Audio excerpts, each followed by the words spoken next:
The silence was thick, but his breathing was getting heavier, as if someone was near. Too near.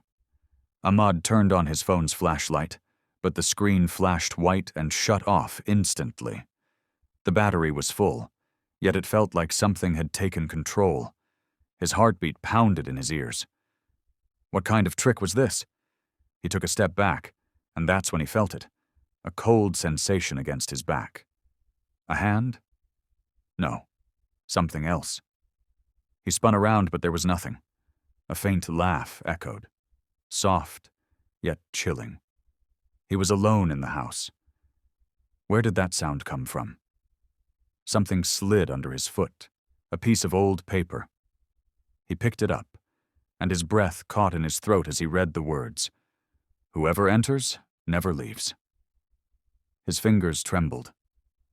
How did this paper get here? This was his childhood home. He had lived here forever. But who had written this? He gripped the paper tightly, but the moment he did, another sound whispered through the room. This time it was clearer, closer, right by his ear. "It's your turn now." He flung the paper away, but it was too late. A sound rose from beneath the floor, slow and deliberate, like something buried was waking up. The wooden floor beneath him trembled slightly, as if something was shifting underneath. Ahmad took a step back, his breath coming in short, panicked gasps. This wasn't his imagination. Something was moving down there. His eyes darted across the room, searching for an escape, but the air around him felt heavier, pressing against his chest. The dim light from the street lamp outside flickered through the window, casting long shadows on the walls. And then, he heard it again. A slow, deliberate scratch. It was coming from under the floor. Ahmad swallowed hard, his mind racing. Should he run? Call someone? But his phone was dead. His feet felt rooted to the spot. Another scratch. Then a low, dragging noise, like something was crawling beneath the wooden planks. And then it stopped. Silence. For a brief moment, he thought maybe, just maybe, it was over. Maybe his mind was playing tricks on him. But before he could move, before he could even take a breath, the floor creaked loudly, bending slightly as if something heavy was pressing against it from below. Then, all at once, bang! A force slammed against the floor from underneath, shaking the entire room. Ahmad stumbled backward, his pulse skyrocketing. Another bang. Then another. Whatever was down there was trying to get out. And then a voice, distorted, broken, but unmistakable, whispered from beneath the floorboards. "Let me in." Ahmad's body went rigid. The voice wasn't human. It was twisted, stretched, like multiple voices speaking at once. His breathing turned shallow as he backed away, his legs barely holding him up. The floor beneath him pulsed, bending ever so slightly with each thud from below. Then, crack!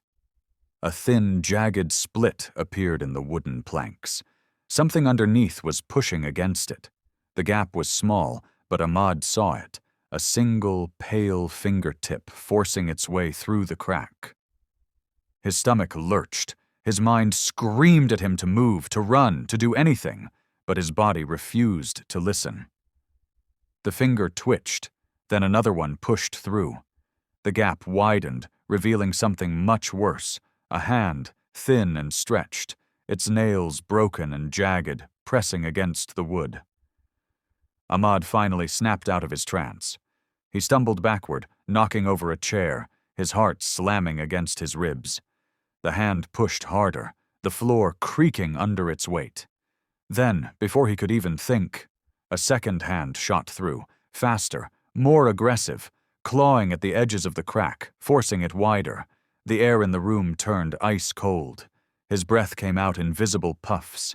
And then, in the dim light, he saw it, an eye peering through the gap. Not a normal eye. Black, hollow, empty. It locked onto him. And then, the voice spoke again, clearer this time. "You shouldn't have stayed." Before Ahmad could even turn to run, the floor erupted open with a deafening snap. Splinters flew into the air as the wooden floor shattered beneath Ahmad's feet. He barely had time to react before something shot out from the darkness below. A hand, long, stretched, its skin dry and cracked, latched onto his ankle with an inhuman grip.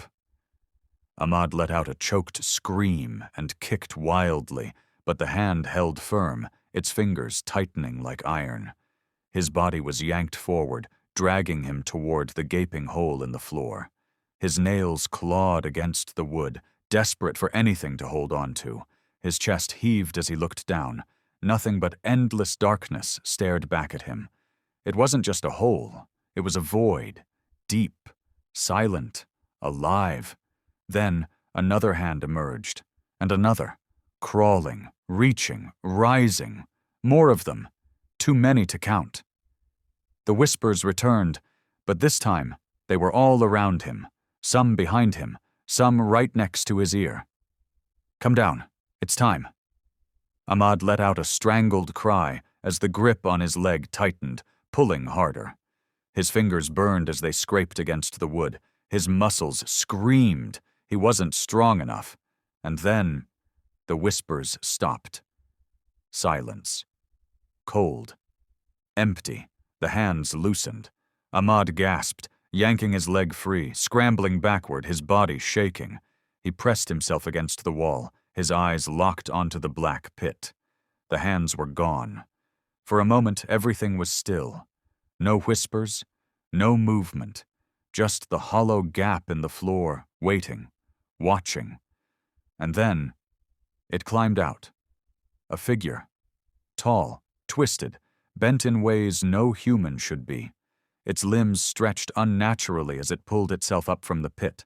The dim light barely touched its form, but Ahmad could see enough. Its face was wrong. Hollow, yet shifting. Mouth opening and closing, but never making a sound.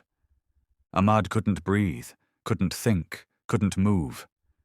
Then it finally spoke. But the voice was his own. "You were never supposed to leave."